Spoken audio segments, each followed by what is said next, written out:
Yo,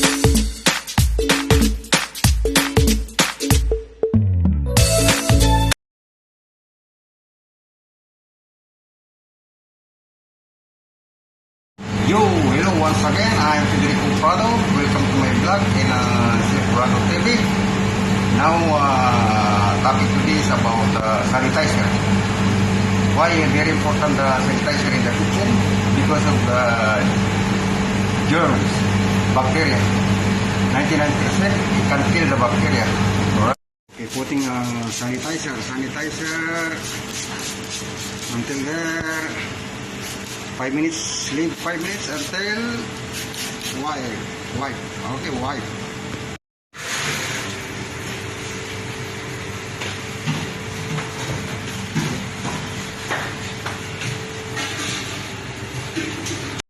Okay, this is sanitizer for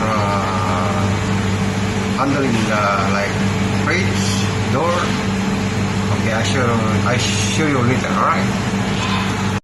The handling like this, and then put the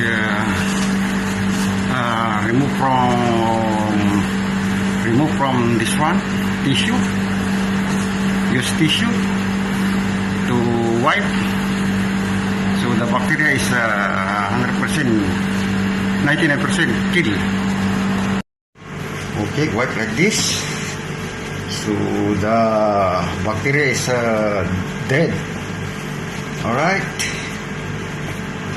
sanitizer, use sanitizer. This one also, and wipe. Alright.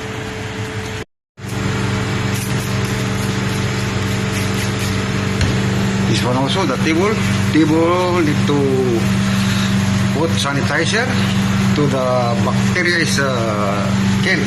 Alright.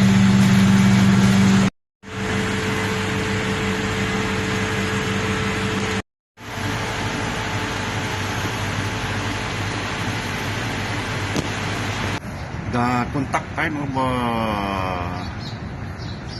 sanitizer is 5 minutes. After spray, leave 5 minutes and then wipe. Alright, wipe tissue. Alright, because of the bacteria, it can kill bacteria up to 99%. That's why after put soap, dry and put this sanitizer. Because soap is only for cleaning, cannot kill the bacteria. Alright.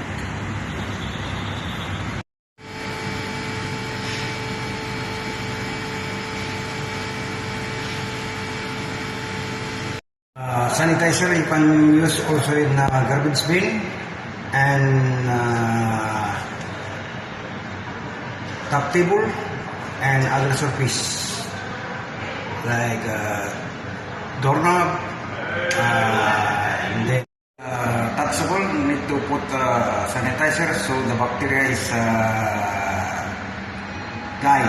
Alright, 99% kill the bacteria of sanitizer.